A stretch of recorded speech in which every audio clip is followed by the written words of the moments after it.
Welcome back, everybody, to Zelda 1. We are in dungeon number 4. I just picked up the blue ring. Gives me double defense. I also still have the white sword. Picked up the note, so I can now start to buy potions from the old lady that sells potions in like 2 or 3 different places across the world map. What else? This should be pretty... I don't want to say this is the turning of the tides, but between already having the item from this dungeon, as well as picking up the blue ring, we'll be able to we should be able to not only defeat this level, this dungeon, should also be able to pick up at least another heart or 2. Maybe look at getting the magic sword. I don't think I have enough, even if I were to get the heart from this dungeon and then another one. I think you have to have at least like 9 or so hearts, or maybe it's even more than that. We could look and try and get that sword, which would be a major upgrade to my damage, as well as I'd already obviously have my health. Reduced damage. Trying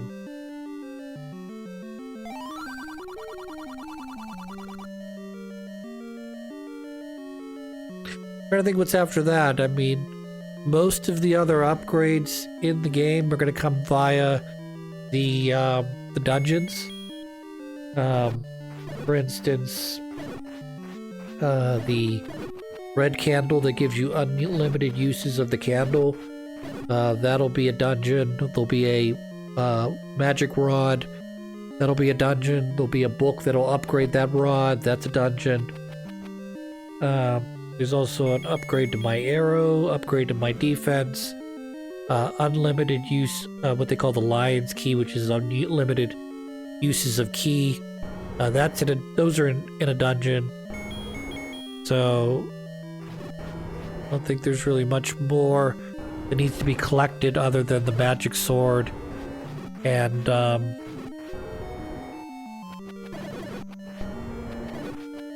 that's about it. I guess keeping an eye on my potions, or picking up potions instead of just sort of wandering through these dungeons and dying.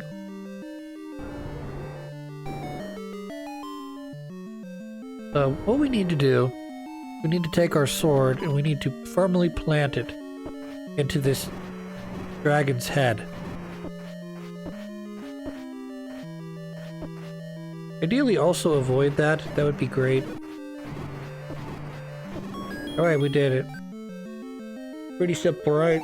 Just don't take that much damage next time. And that's Triforce piece number 4. We have to find level 5. I don't know where it's at. It's somewhere. Like I said, we'll take a peek to see if we can get the upgraded sword. We'll take a look, see if we can pick up some more hearts. I know there's some more hidden hearts out there, including one of them that requires me to have the ladder thing. So we'll go pick that up. Yeah. That'll be fun.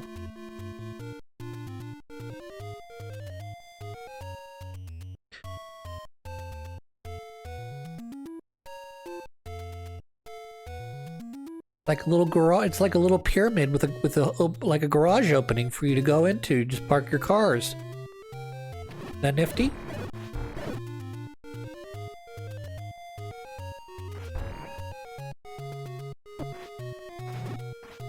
So here's something that I've never really kind of been, well, I've been curious about, but not really interested in. People often talk about, oh, you should try to do a D&D campaign. And on the one hand, I feel like it's a little too much on the rules, nerdy rules bullshit. I like the aesthetics of the dice, the 20-sided dice, the 6-sided dice, and using those to roll. I don't exactly know what they're useful for, obviously. or if, you know, certain classes, certain characters roll, say, 6-sided dice versus 10-sided dice, or if you use those dice to keep track of your health, or weapons, you know, like for instance, I think if I remember correctly, from just randomly perusing this subject one day, I think like if you have like a short sword, you roll a certain type of dice, like a triangle dice, because that'll give you a better chance at a higher number. Whereas if you're wielding a broadsword, you roll 2 sets of D6s. Something like that. Because it basically gives you a better, whatever you want to call it, number that makes more sense for a broadsword like that. Can a broadsword deal essentially 2 damage? Yeah. Can it deal 12 damage? Yeah. Is it highly dependent on how 2 different dice roll? Probably. A lot of luck, a lot of positioning, that sort of stuff. But the part that sort of is a bit of a turnoff for me is, you know, all the rules. You know, knowing what, well, you run into this enemy. You run into like a, I don't know, we'll just say a ghost, since we're in the graveyard right now. You run into a ghost. What is a ghost? What does it have? What can you do against it? Is there anything you can do against it? Does it matter depending on what class you have? You know, and then that's just one enemy. I mean, there's probably hundreds of enemies, I presume, in D&D that you could possibly run into. You know, and they probably have some variation of a min-max level. So if you run into, like, say, a quote-unquote, you know, a Dragon Quest slime, those probably don't get all that strong. But if you run into a dragon, you're probably not going to run into a dragon that's, you know, your starter level team that has not leveled up at all probably will not be able to take a dragon on, because it probably has some sort of minimal stats that would basically make it so that you want to... I just realized I'm in the wrong dungeon. I'm in dungeon 6 instead of dungeon 5.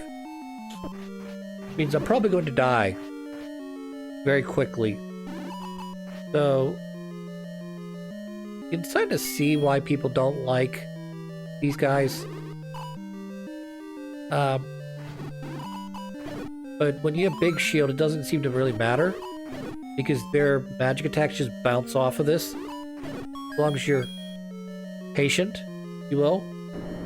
You just kind of use the Big Shield to take care of it.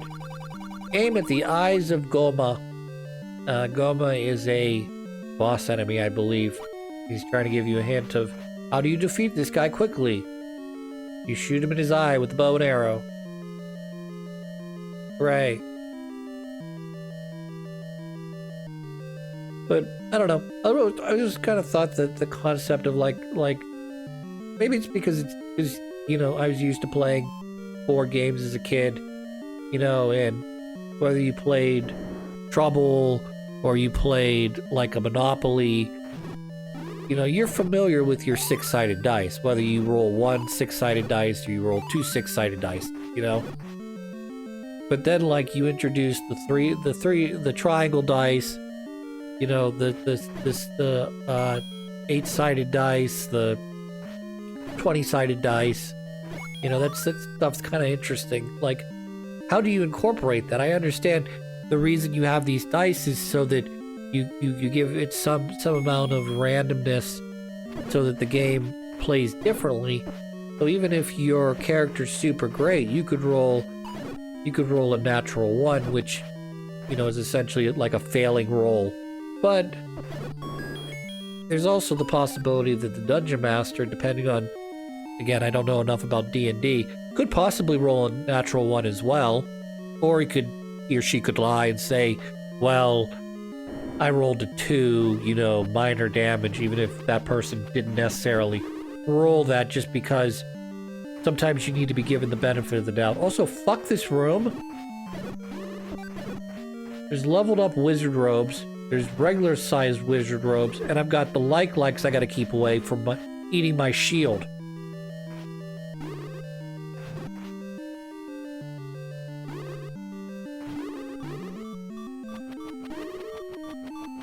This one blows. I've defeated... I'm down to 2 more... I'm down to 2 enemies. I literally need like a health potion up here. Alright, that's... Alright, I literally got it down to 1 enemy. Oh, I'm sorry, 2 enemies. It'll be 1 enemy, I think, here in a sec. I don't think I'm gonna survive this, though. Literally 1 enemy. Look at him teleport like an asshole.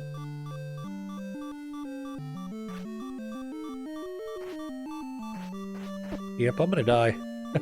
I can tell. He's either gonna teleport me into me, or he's gonna shoot me. What an ass. Alright. Continue here. I don't think we're gonna stay in this dungeon, though. Not worth my time. Also, see those little guys? Those are called Lionels. To my knowledge, they do not appear again until you get to Breath of the Wild. And they hit like a dump truck like they do in this game. They're like, you don't want to run into one of these. Because that'll happen. That's okay. Alright guys, I don't care about that. We will... we won't fix it in post per se. But yeah, we'll go look elsewhere.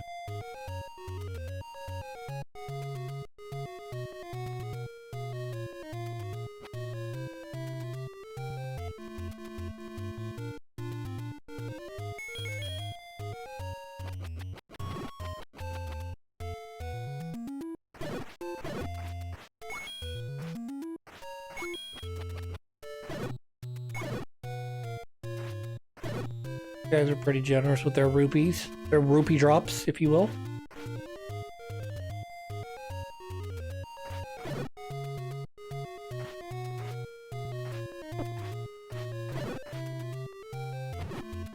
Ooh.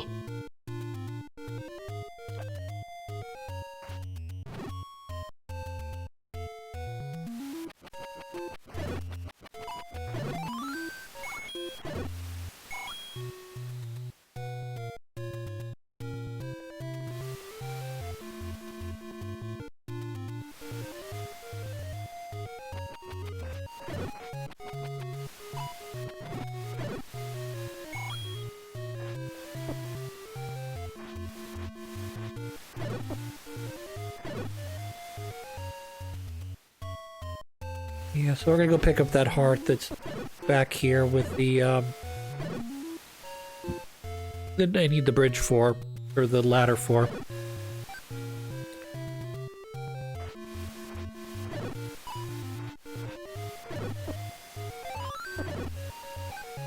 Doing okay on hearts right now. Started out with 3, I'm up to 4.5, looks like. Get a couple more hearts, that'd be sweet. Oh, I guess I should also mention that since I haven't done that yet, I really appreciate that they did not... This is... I don't think this exists in Zelda 2, though. No, it does not. I appreciate that they did not split the hearts up into quarter hearts.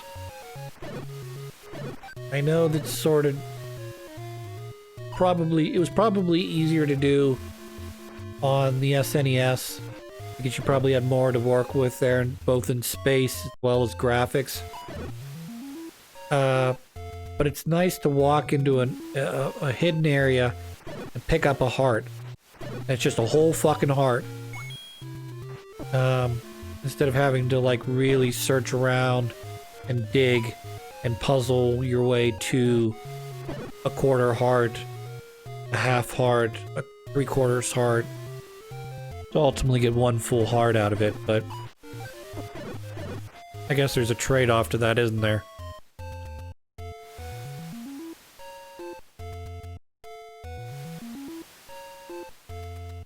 We're gonna go talk to the lady in the waterfall, because she's the only lady, the only waterfall in this game. Gotta stay away from those guys. Most of the other Zelda games, only the ones that are alive will come, I guess only the ones that could come alive do come alive. Whereas all those guys will come alive if you touch them. You know, instead of there just being a select few. Fuck it. Yeah, we did it. Alright, waterfall time. Amy and I'll talk. So I believe depending on which one you pick, she'll give you 3 different hints. The most important one is the one on the far right, which is the one that gives you the hint of how to get to Dungeon 5, I think.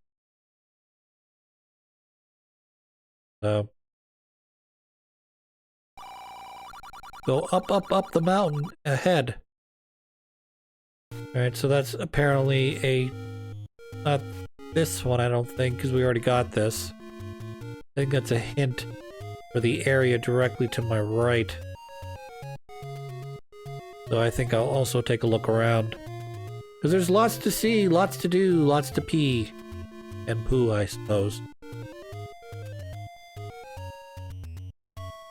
Do, do, do, do, do, do. Do, do, do, do, do. I can't believe Lionels are affected by that. Dark Nuts are not affected by Boomerang. I don't think Wizard Robes are affected by Boomerang. That's some bullshit.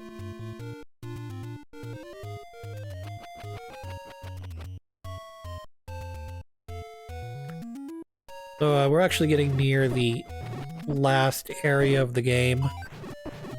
I don't know if it's in every game. I mean, obviously, it kind of appears in the background of Zelda 2 because you actually trod over this area late in Zelda 2.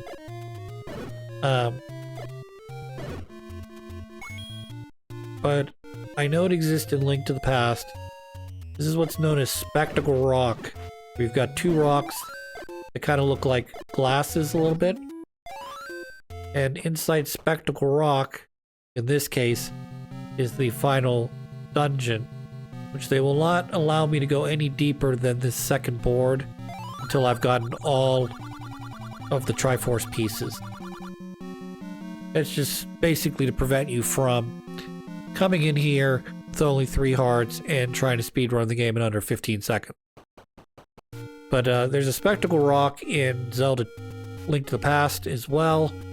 It operates in slightly a different fashion than the other one, but that's okay. I gotta talk to the lady with my big arrows. I mean, letter. My letter of introduction. Hi, this is Link. He's a good boy. Please sell him potions. Okay, I will sell you potions.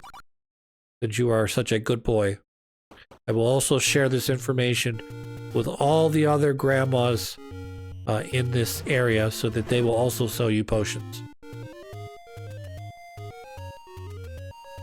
I may die right here though, just as a heads up. Too many Lionels. Sorry. Don't know what to say. Back to start.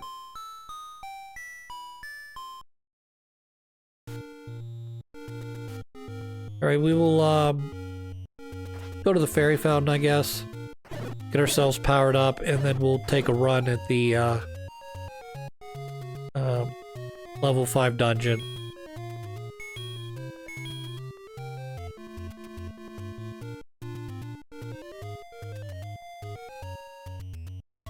I need like 200 rupees, unfortunately. I'm gonna need a little more than 200 rupees, I guess, is what I should say. Potions. 60-some, 68 I think is what it said there. Then you also have bomb upgrades. It's 100. And then that's if my shield doesn't get eaten. That's like the minimum amount of money I need right off the top.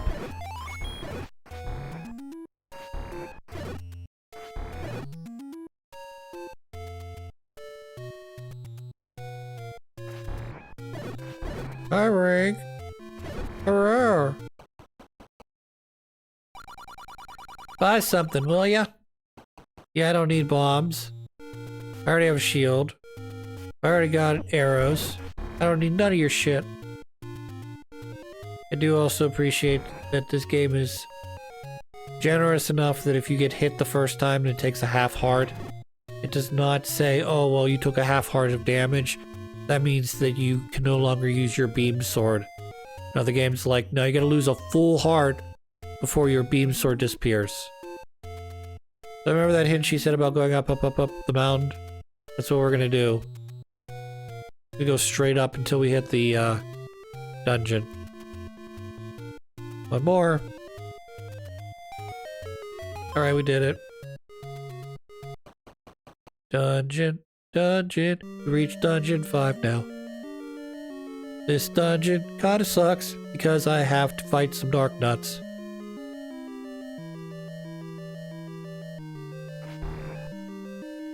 Ah, yes, the pose. Whatever they call these things. I call them bunny rabbits. They're bad against something. They are not bad against... I don't have a microphone to scream into, so I cannot automatically kill them. Would have assumed that the bomb would do a pretty good job of breaking their eardrums and killing them. Dig doggers hate certain kinds of sound. That's a boss. Not a Dodongo. A dig dogger. Okay. Different.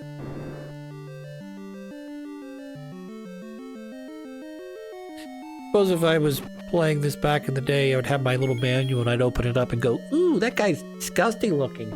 That's a dig dogger? Oh my. What a disgusting looking animal. Because unlike the cartoony Zelda or Link and Zelda they created for the guidebook, they made those monsters look very D&D-esque realistic. You know, like, ew, yucky. Bam, bam, bam.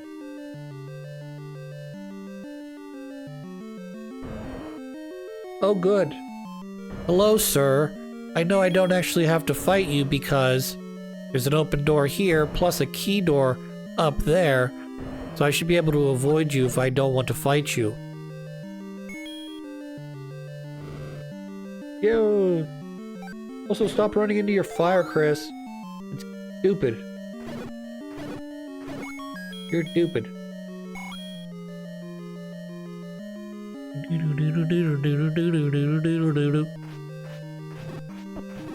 Fuck you, fuck you, fuck you. Fuck you, fuck you, fuck you, fuck you. Oh, these guys take a lot of damage. I think these guys, I know these guys appear, or a version of these guys appears in Link to the Past, or Link to the Past? I know, actually, well, it's actually Link's Awakening is what I'm thinking of. And there's a magic fire rod item. And if you use the fire rod on them, which is kind of hard to do because you get the fire rod towards the end of the game, and I don't think you run into those guys as much. You don't run into them after you get the fire rod is what I should say.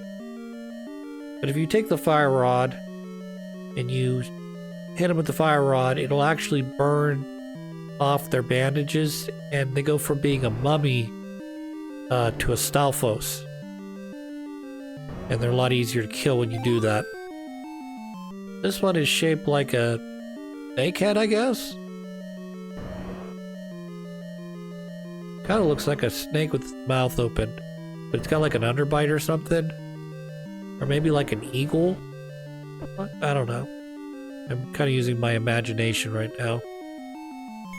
Even though I should be able to, if I had my guidebook here, I'd open it up and go, oh, this is the snake cavern. This is the key cavern. This is the one that's shaped like a wiener.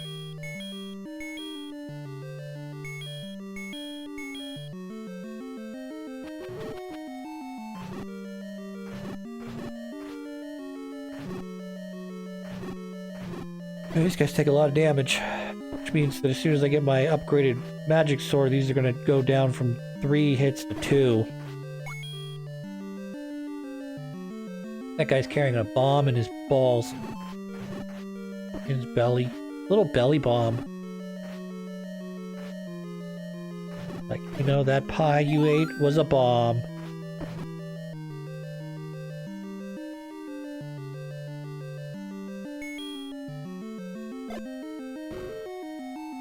$50.